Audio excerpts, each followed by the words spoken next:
Joining us now on the phone is former WBO heavyweight champion, the one and only Shannon Briggs. Let's go, champ. Ooh, look at him. Let's go, champ.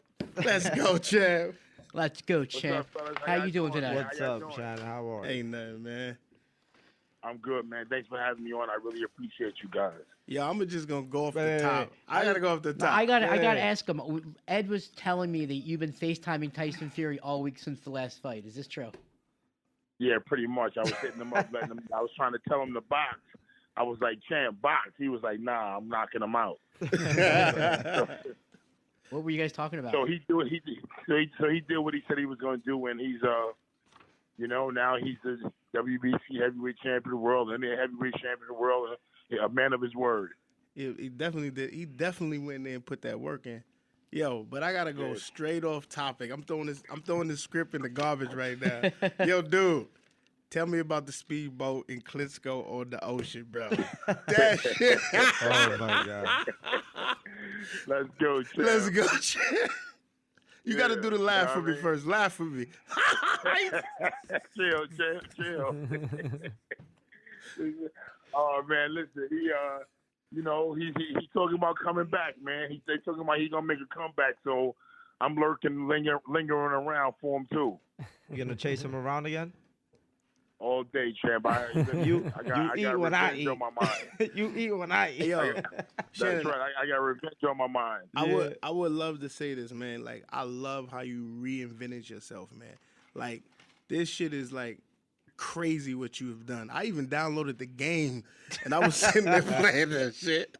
Yo, I just like I love it, man. Like, I swear to God, man. Like, I love how you just did that shit, man. Straight up. Like, straight up. Thank you, champ. Thank you, champ. I appreciate you, man, your support. And it ain't over, champ. I'm looking forward to fighting in April and in May. And I ain't going nowhere. I'm still having fun. I'm 48,000 years old, and I was in the gym today.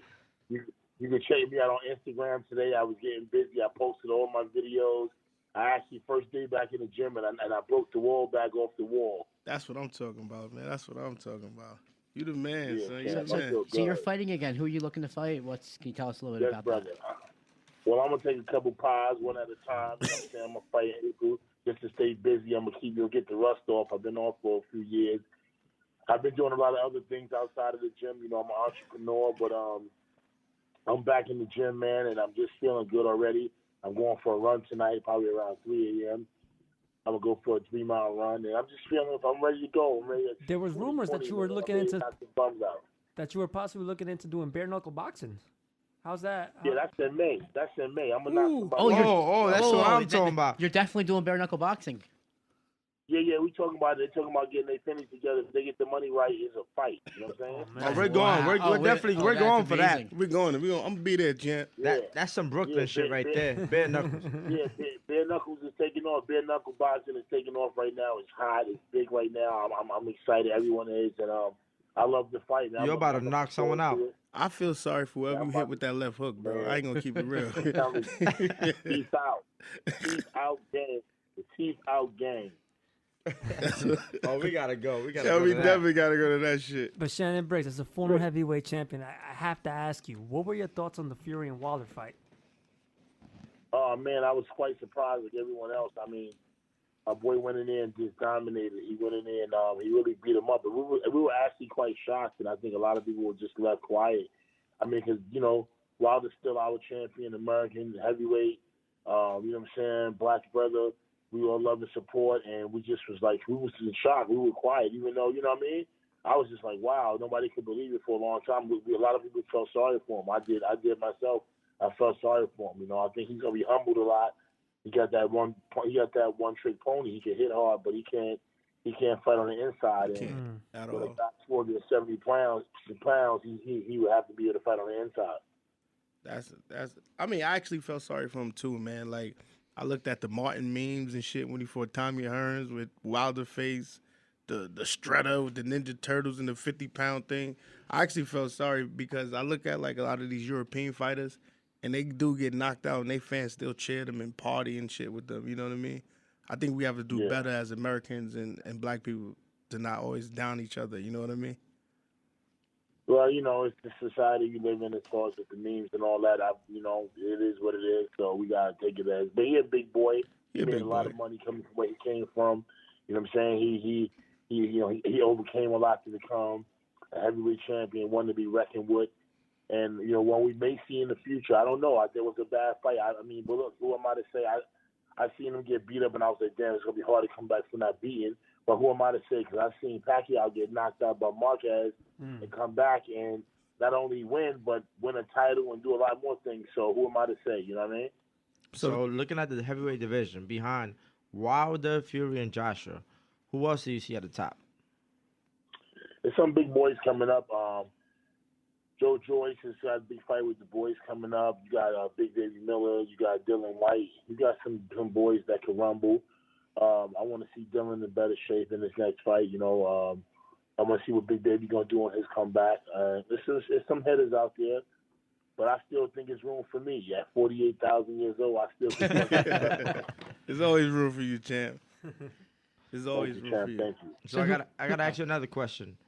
Shoot, I was in California and I saw you at the you were working in the Logan Paul KSI fight. What do you think about these YouTube fighters?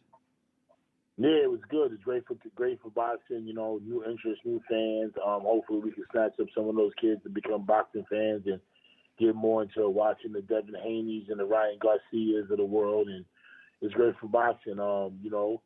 I think this, the bigger they become, the bigger boxing becomes, and whatever's best for boxing, I'm happy for. That's what's up, man.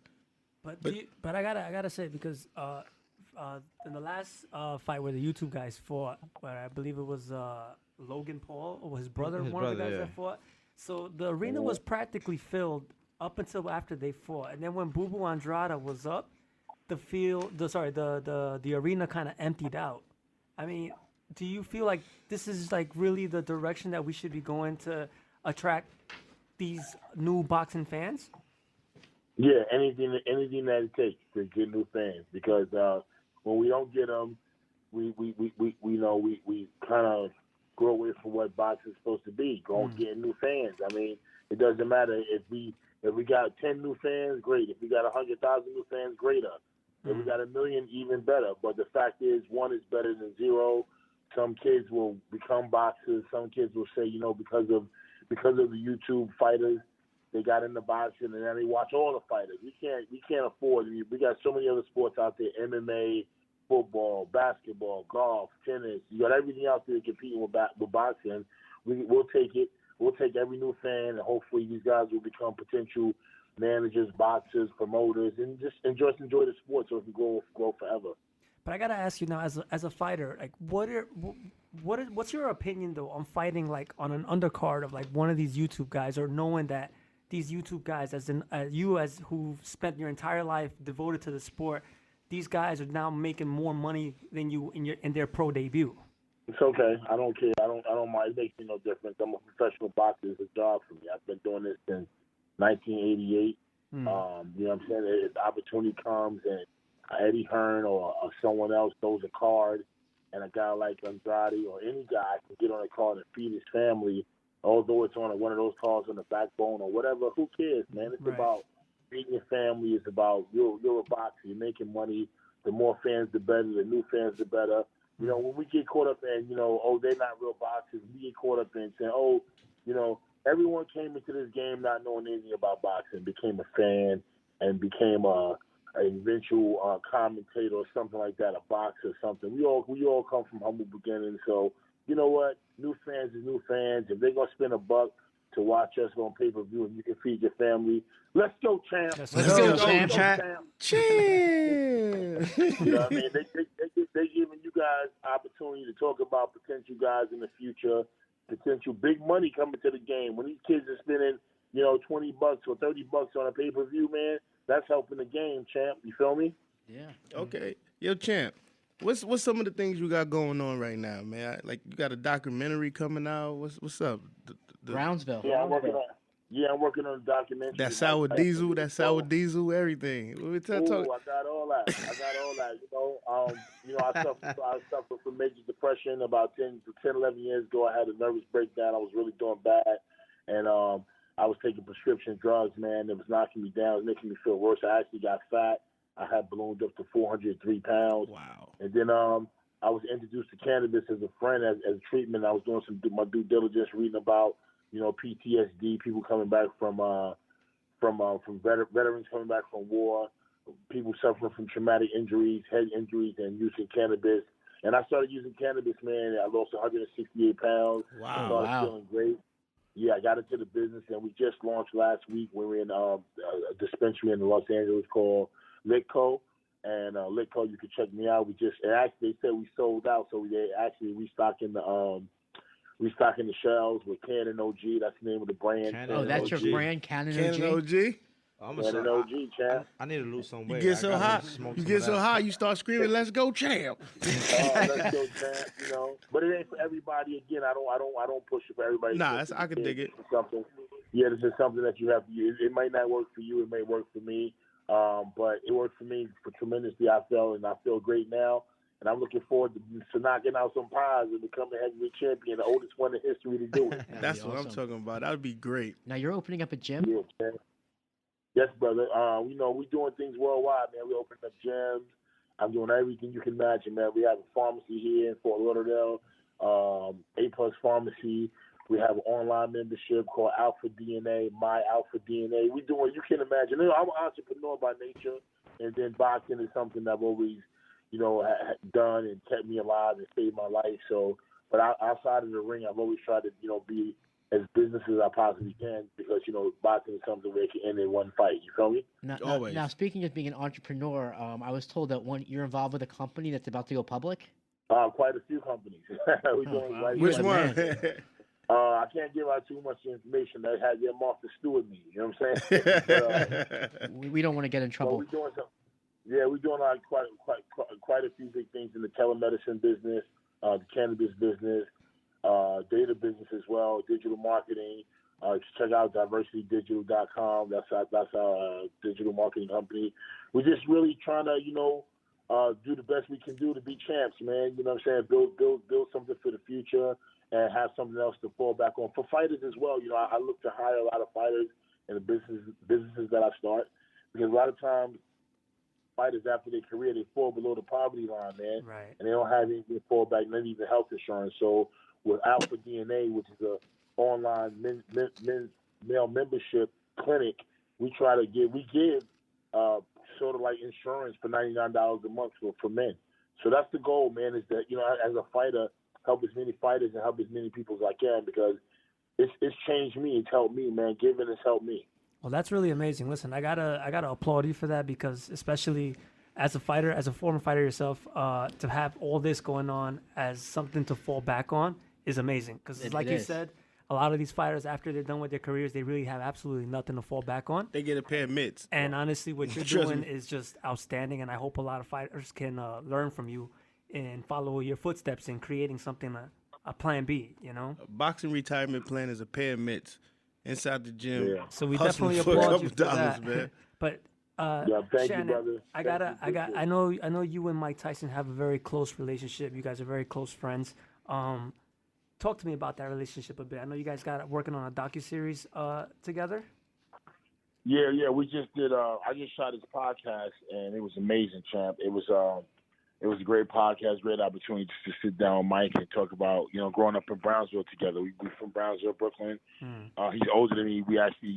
He didn't grow up together. He's actually quite a few years older than me, but he grew up in the same neighborhood. He grew up with the same people. He wound up leaving Brownsville in like '79, and I stayed until around 80. Until 89, 90 is when 90 is when I left. I went to D.C., then to New Jersey. But we talked a lot about our past and how growing up in Brownsville, was a part to do with PTSD. You know what I'm saying? Just a rough place to grow up with. And when you grow up. Yeah, when you grow up in a place like that, it's not a cutoff switch. You know what I'm saying? It's something that you live with for the rest of your life. So we talked about that. It's a very deep podcast. We talked for about 2.5 hours. I'm sure they're gonna cut it down, but we really chopped it up, man. And it brought tears to both our eyes, man, just to to go back and walk down memory lane, talk That's about amazing. Brownsville But I and our got past. so now a lot of people know Mike Tyson as this ferocious knockout artist in the ring. You know him a bit more on a personal level. Like, what is he like on a more personal level? Very intelligent. Mm. Very intelligent, very strong person. He's a man who I told him, I say it all the time, much stronger than me. I don't think that I could have survived what he did. I mean, he's a man who was at 20 years old, had $100 million. I couldn't imagine, being alive at that young age and having to control myself. And, you know what I mean? It's just amazing that he survived so many different things, the loss of his daughter, just to go to prison and accused of rape and just so many different things. But to see him now and to see him still alive, and I don't think no one has lived the life Mike Tyson has. I mean, of course, it's his life, but it's just amazing. I tell him when I see him every time, I'm like, he's my Jack Johnson. He's Jack Johnson to me, like an amazing person, because he's my Jack Johnson, and just to still be alive and to witness him is amazing. Yo, champ, I ain't gonna lie. Where we grew up at in Brooklyn, that shit wasn't normal at all. Nah, it wasn't normal. Yo, champ, ain't nothing was normal about that shit. No, I can't. That shit ain't normal. Hell no, man. I remember being a little kid playing with crack valves in the street, collecting them shits. I mean, like, that shit was facts. Like, that's normal. We didn't know what the fuck that was on the floor. We just picked it up, fucking around, play with it. Like, what you got? Blue top, yellow top? Me and Mike was talking about how it was like you had to worry about being raped Hell as a boy, as a male. You know what I'm saying? And growing up in Brooklyn, that was a big issue, like being raped. You know what I'm saying? Like, you might get raped. So when you grow up like that in that type of environment, man, you know, it just makes you different. You really learn, like, to be on your P's and Q's, and you learn how to take no shit. You feel me? I got a funny story. Tell them about going to Betsy Head Pool and putting your shit in the locker. Come out, your felines, everything man. gone. We talked about that. Me and Mike talked about that because they took my Pumas from Betsy Head Pool. So, while we're still on this topic, Shannon, about having a plan B, like, what's some advice that you can give these young fighters to direct them in a path and where they will have something to fall back under after their career? Never turn down an autograph. Never. As a boxer, man, you got to build your network. You feel me? You got to build your network. You got to have a network to look back upon and say, you know what, let me call this guy and that guy and see what type of business opportunities that I can either create or that they want to offer me.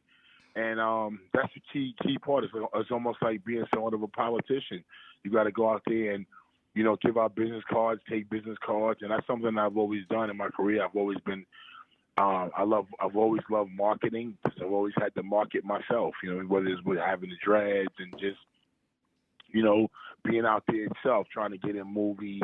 I've never been afraid or ashamed to go out there and try to make a buck. You know what I mean? I knock on doors. I ask politely for a job, you know, whether it's to be in a movie, to be in whatever, you know what I'm saying, to try to enhance my career. And I think a lot of times a lot of people are shy or they feel like I don't have to do that, but I'm willing to do it because I think it pays off. And although, you know, I've had a decent career, I've had a good career, but I think, you know, I'm almost approaching 50. I think business-wise, within the next 2 years, I should be well off to where I can look back and say, okay, wow, my boxing career was for this. And that's what I've always used it for, to try to be a springboard for my career after boxing. Hey, I think that Whole Foods used to be at should have gave you a big ass check. I know people just came to that Whole Foods. I know people came to that Whole Foods just to see you walk around with your shirt off, Jeff. I swear to God, they should look. I'm telling you, they should name that the whole canned food store because that's your shit right there. I swear to God, no bullshit. I used to go. I swear to God, to this day, I still go to your page and just cry all day. Oh, man. Thank you, brother. I really appreciate the support from you guys, man, and everybody out there. I'm just trying to keep it going, man. Like Jesse said, keep hope alive. Hey, look, keep hope alive. But who the next victim, man? I need to know who the next victim. Well, hold on. I'm about to cut you off. You got to say this for me, man. Anthony Joshua is fighting Palua. Can you Pulev? What the fuck is a Pulev? Oh, man. But I'm going to tell you, I should have been down. Now, listen, I know Pulev personally. He could fight. Yeah. He's the can fight, y'all. IBF number one, IBF number one ranked Curtis, heavyweight shut up man, real quick. welterweight contender. Hey, Champ, but you had me crying with I think he was fighting Klitschko, right? Yeah. Hey, you ain't know him there, but that was I cried. I cried laughing. Me, Cool Powell, we sent that shit all over to everybody to the DM. Well, Shannon, let me ask you while we're on the subject. How do you rank Joshua, Fury, Wilder? Like when this all shakes out, who's going to be the top heavyweight? Sheesh, it's looking like Fury right now. He showed that Fury showed something, man. He showed something that nobody else could. He knocked off the undefeated man. He went in there and knocked him out. I mean, he didn't just knock him out. He beat him up. He beat the shit out of him. So, gave him an OFAK. You know, does he win the rematch? Yeah, man. Will he win the rematch? Hell yeah. I think so. I mean, He got his number. I don't think it's his number. He got his number. Hey, I could tell you in early going in the rematch, I think Wilder gonna go for it though. That's when Fury, I think Fury he's has to box. his number already. He's gonna beat. He's Wilder gonna have again, to box. No I problem. think he would have to box early in the third He fight. doesn't- Because he I already- mean, motherfucker knocked me out. Check it Listen. out. When I get back in the ring, champ, what I'm going to do? I'm going to Listen, hurt. Let me tell you something. Fury got his number already. He knows Wilder can't take pressure. He can't find the inside. So what happens? He's gonna go take it to him right again. Yeah, but I mean, Right. but if you got any balls, you gonna go after him. Listen, Wilder's not beating Fury in the rematch. I never said he was. Not at all. I think Fury got his number. Simple. now, one more thing. Can we get a let's go champ? Before we go, baby. That's my shit, man. Yo, I love you, guys are man. the best, man. Thank you so much for having me on. No, the Thank you pleasure is very much for ours, coming man. on the show. We hope we can have you back sometime. Anytime, man. You guys got And my we're gonna number. go to your I'm fight. always with you guys. We're going to your bare-knuckle fight. That's I'm for sure. going. We're Man, I going. appreciate that. Please. Thank you, And champ. we're Let's gonna go, check out your champ. gym as well. Let's go, champ. Thank you very much. All right, guys. Have a great night. You too. Bye-bye.